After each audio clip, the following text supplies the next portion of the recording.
Hi Pisces! Welcome po sa ating channel. Ito ay inyong daily gabay tayo reading for April 26, 2025.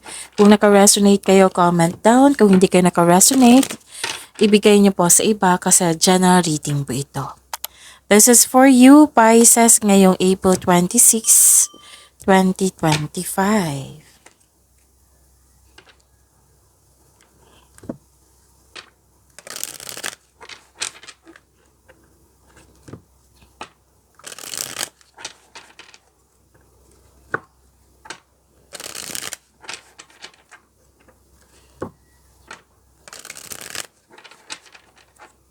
Para po ito sa inyo, Pisces, ngayong April 26, 2025. Maraming salamat po sa inyong patuloy na suporta at maraming salamat din po sa mga hindi nag-skip ng ads. Gamitin ang reading na ito bilang gabay lamang sa mga hindi pa nag-subscribe, subscribe na po kayo at click bell notification para malaman nyo na may bago tayong video. Para sa mga gustong magpa-reading po, may lumabas dyan sa screen nyo ngayon. Panoorin nyo po at sundin ng instruction. Baka mapansin nyo ha, may sipon po ako ngayon. Ang hirap magsalita. Kaya nga pahinto-hinto ako sa reading. Okay, so focus kayo sa mensahe para may makuha kayong gabay. Maraming salamat.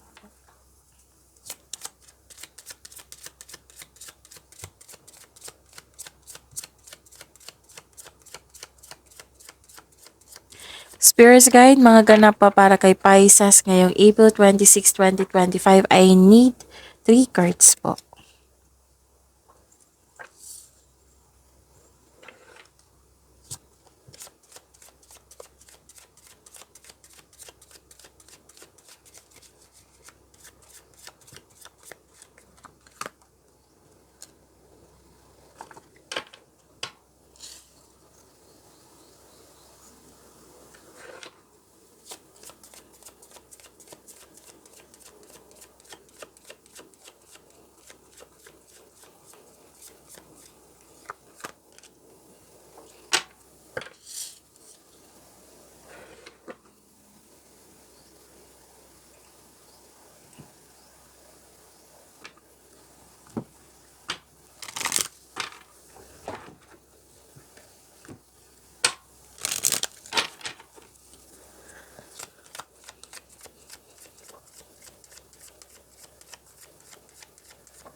Spirits Guide, mga mensahe po para kay Pisces ngayong April 26, 2025.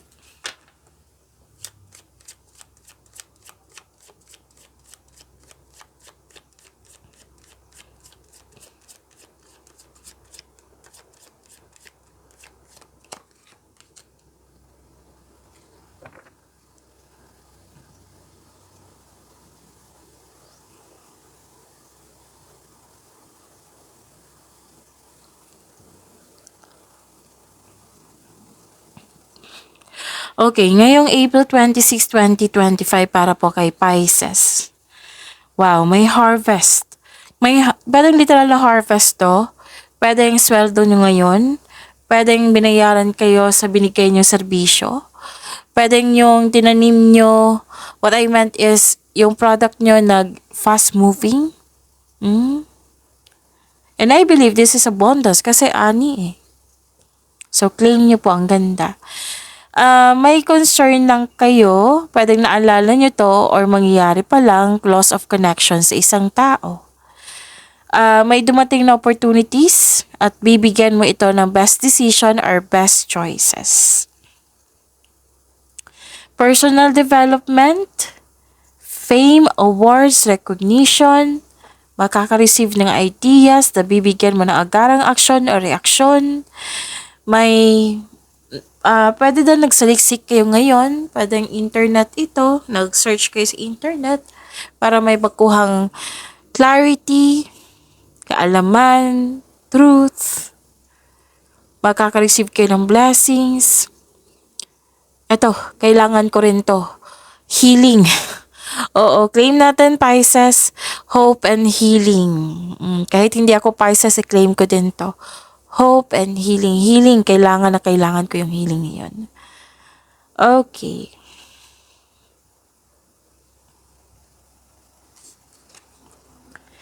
Message mo dito, reevaluate your priorities. It is time to let go of what you no longer need. Pwede din na yung hindi na nagkaroon ng growth or hindi ka na masaya. So you have to let it go. Kumbaga, hindi na nakatulong sa inyong growth. Okay? Okay. So you have to let it go of what you no longer need. So hold the highest vision for your life. You now possess the ability to move past any hurdles.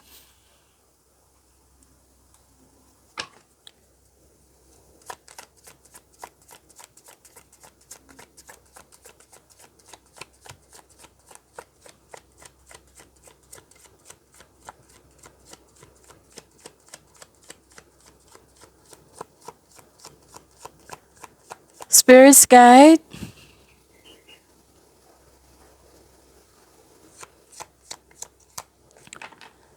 energy po ni Pisces.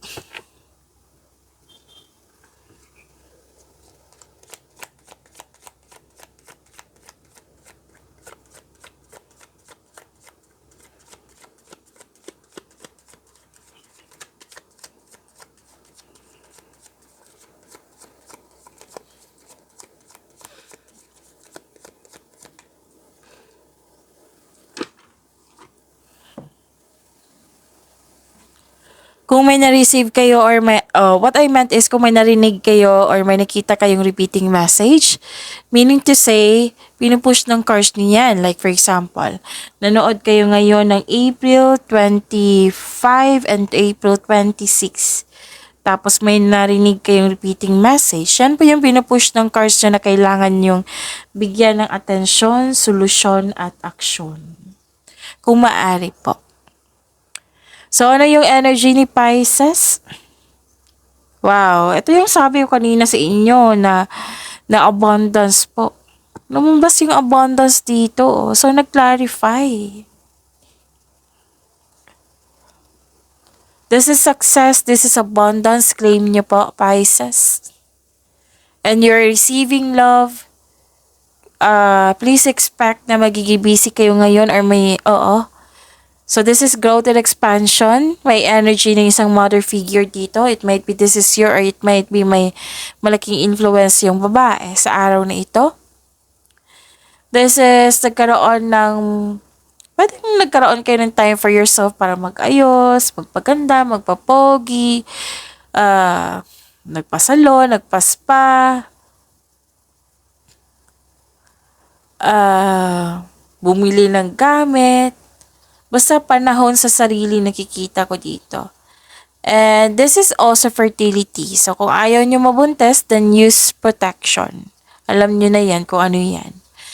And happiness. Andito po yung happiness. You're taking time for the nature. May pleasure, may development. Ang ganda. So, kung sa astrology pa to, this is Venus. Love, beauty, money, and creativity. So, this card means may pagbubunyag what I meant is, this card means may pagbubungang. Hindi pagbubunyag ha, pagbubungang mabuti ang parating. Pwedeng bagay or pagbubuntis. So, abundance and success, be happy with the results of your action. Claim niyo po ito. So, remember to practice self-love. So, may parating na malaking pera, or unexpected opportunity. Wow, ang ganda. Claim niyo po.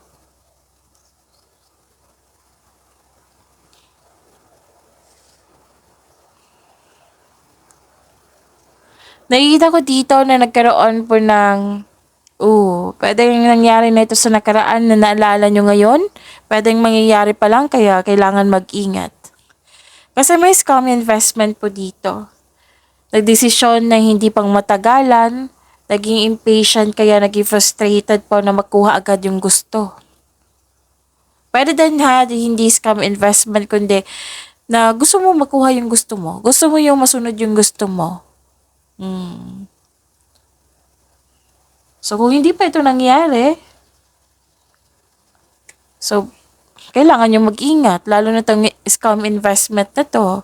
So, prepare yourself. Kung may offer dyan, na, like for example, yung 100 mo, magiging 200 bukas. So, huwag kayo magpabiktima sa ganyan.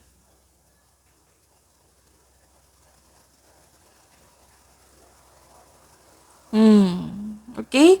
Habaan niyo po yung pasensya niyo. At tapos may pinagpaliban kayo.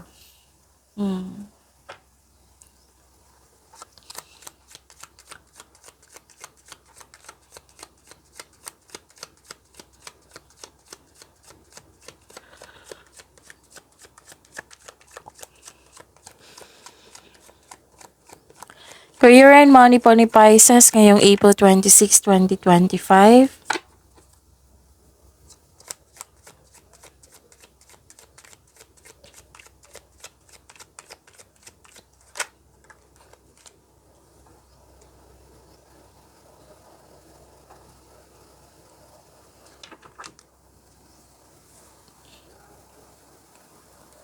Inom muna ako ng tubig, sakit lang po.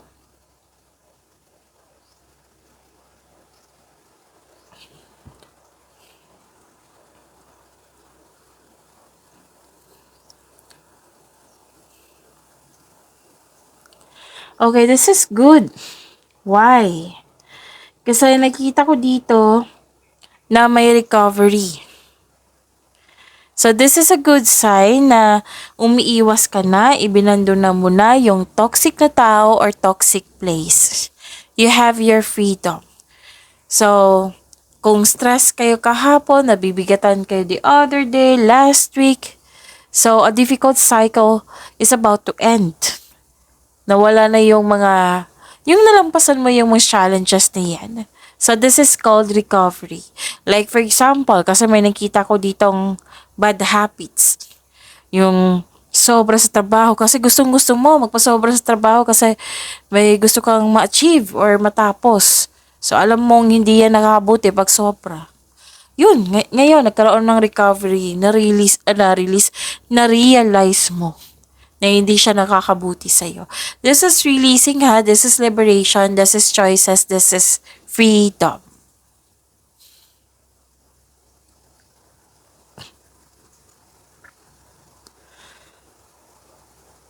Please expect na magiging busy kayo ngayon. Pwede sa paggawa ng plano or literal sa na-busy talaga kayo ngayon sa inyong mga ginagawa. Sa mga ginagawa or sa iniisip, busy sa pag-iisip.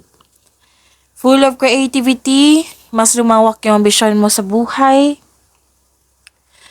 You're feeling powerful and enjoying being recognized in the workplace.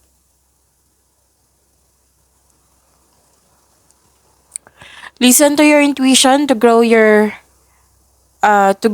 career and take action towards increased prosperity. And your creative and enthusiasm are important part of your success. Ang sabi ng card dito, magaling kayo na leader. Very passionate kayo sa gusto niyo sa buhay. Very supportive din kayo sa mga kasamahan mo dyan. Tapos magaling ka na leader. Binibigyan mo ng time and effort yung passion mo. And please know that you are divinely guided, Pisces. So you are becoming more confident, which will lead to immense personal growth and improvement sa connection sa isang tao. So this is good. Nakita ko nga dito na masayahin ka, charismatic ka, may tiwala sa sarili. Nagbigay ka ng halaga sa iyong career and money. Gumagawa ka ng paraan para ma-achieve mo yung goal mo. Paraan, hindi lang paraan to sa pagpaplano ha, action din.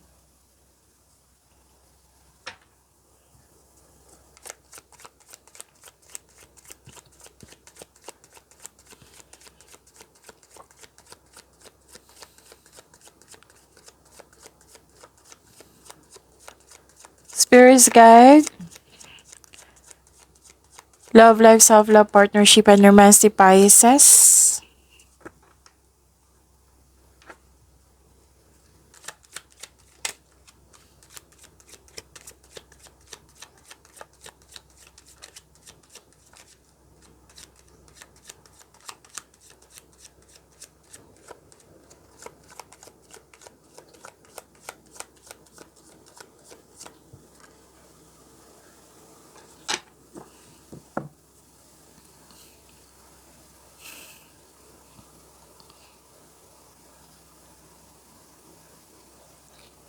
Okay. Bakit hindi ka masaya dito? Pisces.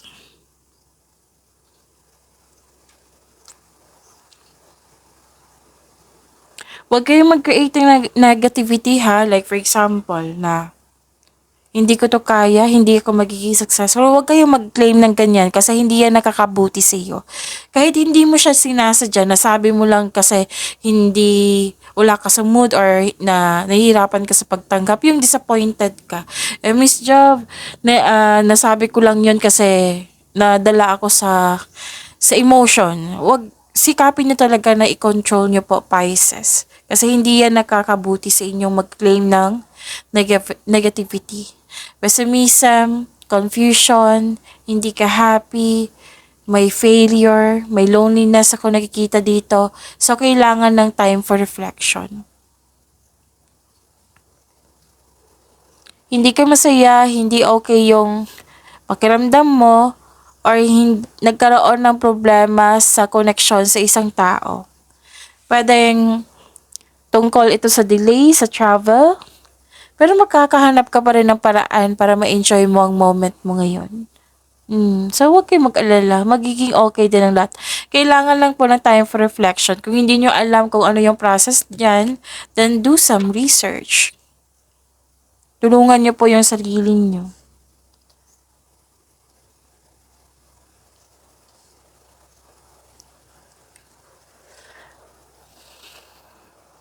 Dalawang card na mismo nagsabi dito na may disbalance, hindi kayo okay sa isang tao, unfair treatment, bias, false accusation, hindi nagsasabi ng totoo, may irresponsable. Mag-ingat kayo sa taong may mali at masamang paratang sa iyo. Ito yung naapektuhan kayo sa connection mo sa isang tao. Pwede din sa sitwasyon mo ngayon. Pwede nag-self-pity kayo ngayon. Hindi yan nakakabuti sa iyo. So this card advise you to find your voice and stay strong to your values. Basta panatilihin mo maging totoo. Sa kasabihan pa, with the right values, rewards come. Actually, may share ako sa'yo. Saglit lang po, Pisces, kasi magkaka-relate ang ilan sa inyo dito. Yung tao, masama yung trato niya. Hindi lang sa akin, sa amin. Yung tinanggihan lang namin kasi humingi medyo sensitive yung inas niya sa amin na favor. Noon pa yun bata pa ako. Na yung anak ng anak niya ipaampon niya sa amin. Tapos tinanggihan ng mother ko kasi nga, single parent yung mother ko. Syempre, anong kaya niya, di ba? Nahihirapan siya sa aming magkakapatid, tapos mag-a-adapt. Tapos simula nun, napansin namin, chinichismis niya, chinichismis niya, sinisiraan niya kami, yung, yung may nakita siya sa amin, tapos may conclusion siya sa agad. Tapos, kinakalat niya bakit ko alam? Alam ko yan kasi leader din ako. Alam ko din yan. May mga patunayan din. Na may nagsabi din na nagchismis siya sa ibang tao. Tapos yung tao hindi makapaniwala, nagsabi din sa amin. So, hindi na namin anong tawag dito, mabilang kung ilang tao na lumapit sa amin na nagsabi. So, sabi namin na, hayaan na lang natin. Kasi kung ano yung ginagawa niya sa kapwa niya ng masama, babalik yan sa kanila. Kasi kung syempre maiinis, hindi natin maitago, 'di ba? Kasi tao tayo, maiinis tayo. Hindi naman ako ganyan. Bakit binibintang nila niyan sa atin na hindi naman natin ginagawa yan. Hindi naman yan mabuti. Kasi nga naggawa-gawa sila ng kwento. Yan yung mga tao na mahilig magmanipula. Kung hindi kanya kayang manipulahin, sisiraan kanya. Kahit kanong magkwento ka dyan sa ibang tao, may mga ugaling ganyan. Pero I'm not telling you na magagalit kayo sa kanya. Na magtanim tayo ng galit sa taong iyan. Pero I'm telling you sa experience na Kasi kung ano yung gagawin mo sa kapwa, na masama yung intention mo, babalik yan sa'yo, lalo na't hindi mag-response yung tao. Hindi kami nag-response. Kusa lang bumalik yung ginawa nila sa amin. So, sa balitaan namin, syempre may mga ano dyan, mga balitaan, nakita din namin, so bumalik na bumirang. So, yun yung sabi ko sa inyo kanina. Na huwag kayong mag-claim ng mga negativity, lalo na sa sarili niyo. Kasi, yan talaga mangyayari. Gusto mo ba yun, di ba? Hindi. Oh. Yung mga tao na may hindi totoo sa iyo, na may false accusation, bias, di ba? May nasabi ako sa inyo ng ganyan.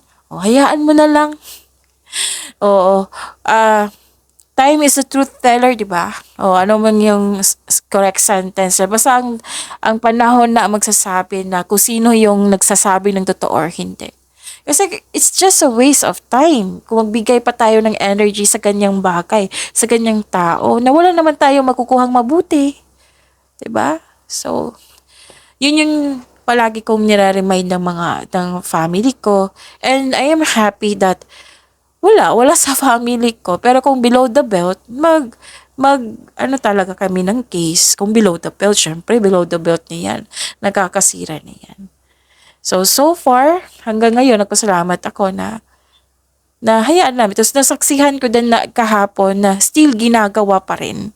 O, nakikita ko na binabantayan yung paglabas namin, pagpasok namin, paglabas ng pamilya ko, pagpasok ng pamilya ko sa bahay. Nakita ko mismo, hindi nila nakita ko sila. Kasi alam ko alam kong may magsasabi sa akin, labas ka. Kasi may makikita ka. Yun, napakwento lang po, Pisces. Baka may magalit sa akin dito. Skip nyo na lang. Okay, so yun. Hayaan mo na lang. Kasi with the right values, rewards come. Okay? Kapit lang po. Pag-imanin niyo po yung blessings sa binigay sa inyo, Pisces. See you tomorrow. Maraming salamat po.